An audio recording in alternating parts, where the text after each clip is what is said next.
Hello everyone, this is Vishal here. Welcome to V Shiksha. अगर आप मेरे चैनल पर नए हैं तो प्लीज़ जल्दी से इसे सब्सक्राइब कर लीजिए सो दैट कि मैं जो भी वीडियो अपलोड करूं वो आपको आप तक बिना रुकावट से के पहुंच जाए।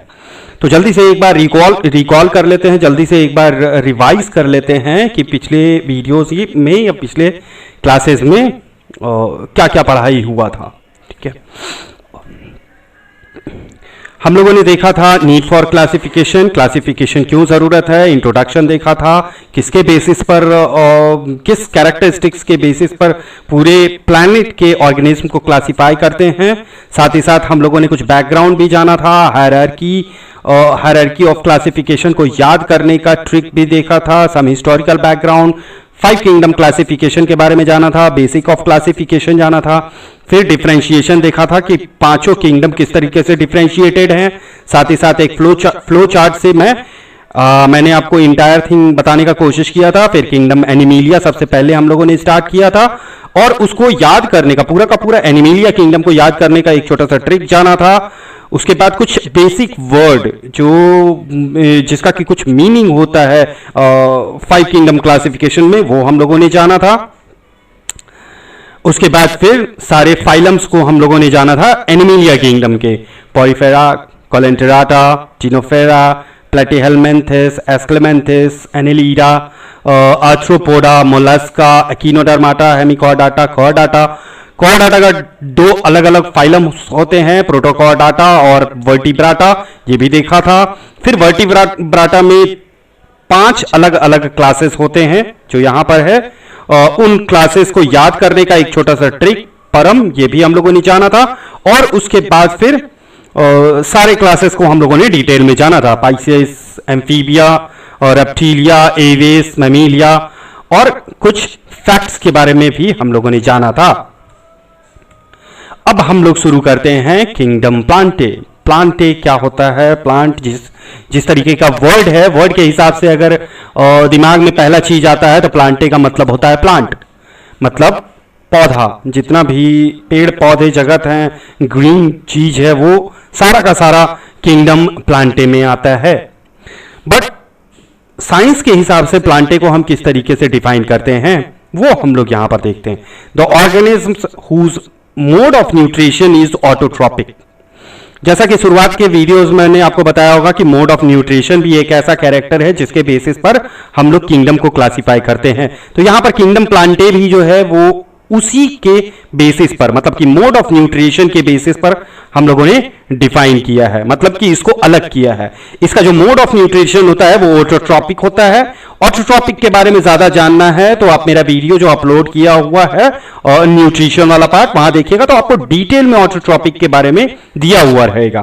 ठीक है, who produces their own food by a process of photosynthesis in the presence of sunlight with the help of chlorophyll belong to this kingdom. मतलब कि वैसे जीव जंतु जो कि अपना खाना खुद तैयार करते हैं in the presence of sunlight, सूर्य की मौजूदगी में या फिर सूर्य के रोशनी की मदद से वो अपना खाना खुद बनाते हैं। उसको उस तरीके के ऑर्गेनिज्म इस तरीके के किंगडम, मतलब कि किंगडम प्लांटे के अंदर में आता है। These are multicellular eukaryotic with cell walls made of cellulose. मतलब कि इस तरीके के जो ऑर्गेनिज्म होते हैं वो मल्टीसेलुलर होते हैं, यूकैरियोटिक होते हैं, उनके सेल वॉल्स होते हैं और वो सेल्यूलोज से बने हुए रहते हैं। अगेन अगर आपको डिटेल में पढ़ना है इसके बारे में, यूकैरियोटिक क्या होता है, सेल वॉल क्या होता है, सेल्यूलोज क्या होता है, तो मेरा वीडियो ऑलरेडी अपलोड किया हुआ है। अगर आप स्टार्टिंग से मेरा वीडियो देखेंगे तो इंटायर बायोलॉजी आपको, नॉट इंटायर बायोलॉजी बट जो 8 और 9 क्लास के लोगों के लिए हेल्पफुल है वो सारा का सारा इसमें है, वो मैं अपलोड कर चुका हूं। और आगे कुछ और भी क्लासेस कोर्सेस होगा जो कि मैं अपलोड करूंगा, लाइक एक्सक्रीटरी, सर्कुलेटरी, ये सारा का सारा मैं अपलोड करूंगा। ठीक है, now they are always fixed with one side and can not move like animals. जैसे कि जीव जगत होते हैं, एनिमल किंगडम्स में जो भी प्राणी होते थे वो मूव कर सकते थे, उनके डिफरेंट डिफरेंट ऑर्गन्स थे मूवमेंट के लिए, ये मूव नहीं कर सकते हैं, ये एक साइड से फिक्स रहते हैं। ठीक है, बेसिकली अगर आप देखिए तो रूट साइड से, जहां जड़ होता है वो फिक्स रहता है। लेकिन अगर हम लोग आगे बढ़ेंगे तो देखेंगे बहुत सारा प्लांटिक किंगडम में बहुत सारा ऐसा भी प्लांट्स है या बहुत सारा ऐसा भी ऑर्गेनिज्म है जो कि जिसके पास में ट्रू रूट नहीं है, फॉल्स रूट है। तो हम वैसा नहीं कह सकते हैं। इसी वजह से यहां पर लिखा गया है कि it is always fixed with one side, एक साइड से वो फिक्स रहेगा। ठीक है। First level of plant kingdom is divided on the basis of presence of और in the presence of well differentiated body और नॉट। मतलब कि फर्स्ट लेवल ऑफ ऑर्गेनिज्म में डिवाइड किया गया है on the basis of well differentiated body. Differentiated body मतलब होता है कि उसका डिफरेंट डिफरेंट, जैसे कि एक नॉर्मल प्लांट के बारे में अगर आप सोचते हैं तो देखते हैं कि भाई उसमें लीव्स होंगे, फिर उसका स्टेम होगा, रूट होगा जो कि डिफरेंट डिफरेंट फंक्शन करने के लिए असाइन किया हुआ है। वही है डिफरेंट मतलब वेल डिफरेंशिएटेड बॉडी। तो बहुत सारे ऐसे ऑर्गेनिज्म प्लांट्स होते हैं या ऐसे ग्रुप ऑफ ऑर्गेनिज्म होते हैं जो कि प्लांटिक किंगडम के अंदर में आते हैं। उनका वेल डिफरेंशिएटेड बॉडी किन्हीं का होता है और किन्हीं का वेल डिफरेंशिएटेड बॉडी नहीं होता है, और इसी के बेसिस पर सबसे पहले डिवाइड किया गया है प्लांट को। Second level is divided on the basis of presence of vascular tissue for transportation of water. जो सेकेंड लेवल ऑफ ऑर्गेनिज्म है या सेकेंड लेवल ऑफ प्लांटिक किंगडम के ऑर्गेनिज्म जो हैं वो डिवाइड किए गए हैं on the basis of presence of vascular tissue.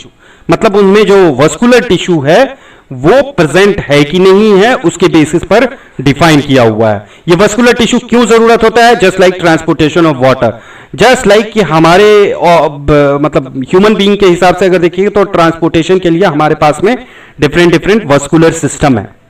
ठीक है, जिससे कि हमारा ब्लड जो सर्कुलेटरी सिस्टम है वो सर्कुलेटरी सिस्टम एक वेसल के थ्रू जाता है। मतलब हमारा ब्लड जो है वो ट्रांसपोर्ट होता है एक जगह से दूसरे जगह थ्रू ट्रांसपोर्टेशन सिस्टम। ये नेक्स्ट कोर्स में आप अपलोड करूंगा तो इसमें आप देख सकेंगे, समझ सकेंगे सर्कुलेटरी को। बट यहां समझ लीजिए कि वाटर और मिनरल्स को ट्रांसपोर्ट करने के लिए एक जगह से दूसरे जगह पर किसी किसी ऑर्गेनिज्म में एक वस्कुलर सिस्टम होता है। तो इसके बेसिस पर भी डिफाइन किया जाता है या कैटेगराइज किया जाता है प्लांटिक किंगडम के डिफरेंट डिफरेंट ऑर्गेनिज्म को। चलिए अब हम लोग प्लांटिक किंगडम को एक बार देख लेते हैं फ्लो चार्ट वाइज, जैसा कि एनिमेलिया किंगडम में हम लोगों ने देखा था। तो प्लांटिक किंगडम को अगर देखते हैं तो अगेन प्लांटिक किंगडम सबसे पहले डिवाइड किए हुए रहते हैं on the basis of differentiated body. ठीक है, तो वैसे ऑर्गेनिज्म जिनका कि डिफरेंशिएटेड बॉडी होता है, ठीक है, उसको बाद में देखेंगे। पहले ये देख लेते हैं कि जिनके पास में डिफरेंशिएटेड बॉडी नहीं होते हैं। जो डिफरेंशिएटेड बॉडी नहीं होते हैं वो थाइलोफाइटा फाइलम में आते हैं। ठीक है, ये इस ग्रुप में आते हैं थाइलोफाइटा में। तो वैसे प्लांट जिनके की डिफरेंशिएटेड बॉडी नहीं होते हैं वो थाइलोफाइटा कहलाते हैं। ठीक है, और जिनके डिफरेंशिएटेड बॉडी होते हैं वो अगेन दो पार्ट में डिविजिबल होते हैं, आइदर वस्कुलर सिस्टम के साथ या वस्कुलर सिस्टम के बगैर। तो विथ वस्कुलर सिस्टम जो भी ऐसे प्लांट हैं जिनका कि डिफरेंशिएटेड बॉडी होता है लेकिन उनके पास में एक वस्कुलर सिस्टम होता है तो वो ब्रायोफाइटा में कैटेगराइज्ड होते हैं। अगर विदाउट वस्कुलर सिस्टम होता है मतलब कि वैसे प्लांट जिनके की डिफरेंशिएटेड बॉडी है और विदाउट वस्कुलर सिस्टम है वो अगेन दो पार्ट में डिवाइड कर लिए गए हैं। ठीक है, एक है टेरिडोफाइटा जिनके पास में सीड्स नहीं है। मतलब वैसे ऑर्गेनिज्म जिनकी की डिफरेंशिएटेड बॉडी है विदाउट वस्कुलर सिस्टम है और सीड उनके पास में नहीं है तो वो टेरिडोफाइटा ग्रुप में आते हैं। और वैसे ऑर्गेनिज्म जिनके पास में डिफरेंशिएटेड बॉडी है विदाउट वस्कुलर सिस्टम है और वो सीड प्रोड्यूस करते हैं वो फेनेरोगेम्स कहलाते हैं। ठीक है, अब अगेन फेनेरोगेम्स का बात करेंगे तो वो दो पार्ट में डिविजिबल है। एक जो कि जिनके की सीड नेकेड होते हैं, मतलब कि जैसे अगर आप आम का देख लीजिए तो आम वो कवर्ड रहता है। ठीक है, बहुत सारे सीड्स को आप देखेंगे जो कि कवर्ड रहता है, बहुत सारे सीड्स रहते हैं जो कि ओपन रहता है। ठीक है, तो जो नेकेड सीड्स रहता है वो जिम्नोस्पर्म कहलाते हैं और जो कि एक फ्रूट के अंदर में पैक्ड रहते हैं, फ्रूट के अंदर में रहते हैं, उनको हम एंजियोस्पर्म कहलाते हैं। और जो एंजियोस्पर्म है अगेन ये दो पार्ट में डिविजिबल है, एक मोनोकोटिलीडॉन और एक डाइकोटिलीडॉन। ये डाइकॉट और मोनोकॉट क्या होता है ये एक्चुअली, तो मान लीजिए जैसे कि ये अगर किसी तरह का चने का सीड्स है, अगर सीड्स का ये आउटर कवर, जब आप इसको ब्रेक करेंगे, मतलब इसके जो आउटर कवर को अगर हम लोग हटाते हैं तो इसके अंदर में दो प्रोटीन का ऐसा ऐसा टुकड़ा मिलेगा, ठीक है। तो ये जो एक टुकड़ा होता है इसको कहते हैं कॉटिलीडॉन, ठीक है। तो किसी किसी सीड जो होता है वो उसमें एक कॉटिलीडॉन होता है, मतलब कि एक सिंगल कॉटिलीडॉन होगा, मतलब कि दो टुकड़े में नहीं रहेगा, एक पूरा का पूरा रहेगा। तो उस तरीके के जो प्लांट्स होते हैं उनको कहते हैं हम मोनोकॉटिलीडॉन, और जो इस तरह के दो कॉट्स होते हैं उसको कहते हैं डाइकॉट, ठीक है। चलिए अब हम लोग आगे बढ़ते हैं और देखते हैं कुछ वर्ड्स को, कुछ वर्ड्स का मीनिंग देख लेते हैं, सो दैट कि आगे जो भी चीज पढ़ाई किया जाए उसमें आपको दिक्कत ना हो, आपको कभी कोई प्रॉब्लम ना हो। तो सबसे पहला वर्ड है thallus, plant body that is not differentiated into stem, root, leaves and vascular system, example lichens. Thallus उस तरीके के प्लांट को कहते हैं जो कि डिफरेंशिएटेड बॉडी नहीं होते हैं, ठीक है। अभी थोड़ी देर पहले मैंने आपको डिफरेंशिएशन का भी मतलब समझाया कि डिफरेंशिएटेड बॉडी और नॉन डिफरेंशिएटेड बॉडी का क्या मतलब होता है। Psyched, seed plants with very long history, कुछ कुछ ऐसे प्लांट्स होते हैं जो कि बड़े होते हैं और हजारों साल तक जीते हैं, ठीक है। कुछ कुछ आप देखेंगे जैसे अमेज़न बेसिन में अगर आप चले जाएंगे तो वहां पर कुछ कुछ ऐसे भी प्लांट्स आपको मिलेंगे जो कि थाउजेंड्स ऑफ ईयर्स में डेड करते हैं, ठीक है। तो उस तरीके के जो प्लांट्स होते हैं वो साइकेड्स होते हैं। कॉनिफर्स, कॉनिफर्स कोन बियरिंग सीड प्लांट्स, वैसे प्लांट्स जो कि कोन बियरिंग होते हैं, कॉनिकल होते हैं, ठीक है। स्पोरोफिल्स, स्पोरोफिल्स का मतलब होता है स्पोर बियरिंग स्ट्रक्चर, ठीक है। Rhizoids that is false root like, यहां पर टी होगा, ओके, रूट लाइक स्ट्रक्चर, मतलब कुछ कुछ प्लांट्स होते हैं जो कि जिनके रूट्स नहीं होते हैं बल्कि वो अटैच रहते हैं, मतलब उनकी बॉडी अटैच रहती है सरफेस से, तो वो रूट लाइक स्ट्रक्चर बना लेते हैं बट वो रूट नहीं होते, ठीक। तो उस तरीके के जो स्ट्रक्चर बना हुआ रहता है उसको राइजोइड्स कहते हैं। आगे बढ़ते हैं और हम लोग प्लांट डिवीजन को देख लेते हैं कि प्लांट को अगेन जैसा कि शुरुआत के स्लाइड्स में मैंने बताया था किस तरीके से डिवाइड किया गया है। सबसे पहले तो on the basis of reproduction, plant kingdom are divided into two parts, cryptogames and phanerogames. Cryptogames और phanerogames actually reproduction के बेसिस पर डिवाइड किया गया। जब मैं रिप्रोडक्शन का क्लास लूंगा तो मैं आपको उस समय में डिटेल में बताऊंगा कि प्लांट किस तरीके से रिप्रोड्यूस करते हैं। बट अगर आप रिप्रोडक्शन ऑर्गन का बात कर रहे हैं तो flower is the reproductive organs होते हैं, ठीक है। फ्लावर एक ऐसा ऑर्गन होता है प्लांट का या ट्रीज का जिससे कि वो रिप्रोड्यूस करते हैं। कैसे, ये हम लोग रिप्रोडक्शन वाले पार्ट में देखेंगे। बट जैसा कि शुरुआत के स्लाइड्स में मैंने आपको बताया था कि कुछ प्लांट्स होते हैं जिनमें फ्लावर्स होते हैं और जिनमें फ्लावर नहीं होते हैं, ठीक है। तो जिनमें अगर फ्लावर नहीं होगा तो उनका रिप्रोडक्शन करने का तरीका भी दूसरा होगा। तो इसी वजह से रिप्रोडक्शन के बेसिस पर हम लोग प्लांट किंगडम को दो पार्ट में डिवाइड कर दिए हैं। पहला है क्रिप्टोगेम्स और दूसरा है फेनेरोगेम्स। क्रिप्टोगेम्स क्या होता है? Cryptogams in these group of plants they do not have external flower और seed and have naked embryos called spores. These plants are called cryptogams. कुछ ऐसे प्लांट्स होते हैं जो कि मतलब इस तरीके के ग्रुप में जो भी प्लांट्स आते हैं उनके एक्सटर्नल फ्लावर्स नहीं होते हैं। फ्लावर नहीं होगा तो उनका रिप्रोडक्शन भी नहीं हो पाएगा फ्लावर के थ्रू, जैसा कि नॉर्मल रिप्रोडक्शन नॉर्मल प्लांट्स वगैरह में होता है, ठीक है। तो वो क्या करते हैं कि उनका जो एम्ब्रायोज होता है वो नेकेड एम्ब्रायोज होता है, ठीक। और वो जो एम्ब्रायोज होता है उसको हम स्पोर्स कहते हैं, ठीक है। रिप्रोडक्शन में एक रिप्रोडक्शन का तरीका है spore formation. Spore formation spore formation में क्या होता है कि एक नेकेड एम्ब्रायोज रहेगा और वो इस तरह से बना हुआ रहता है। मतलब कि आप बहुत सारा ऐसा प्लांट देखे होंगे जिसमें कि इस तरीके का एक गोल जैसा स्फेरिकल स्ट्रक्चर बना रहता है और उसमें इस तरीके का हल्का हल्का हल्का हल्का हल्का हल्का हल्का एक व्हाइट कलर का ये बना हुआ रहेगा। आपको जैसे इसमें एयर ब्लो करेगा ये पूरा का पूरा उड़ जाएगा।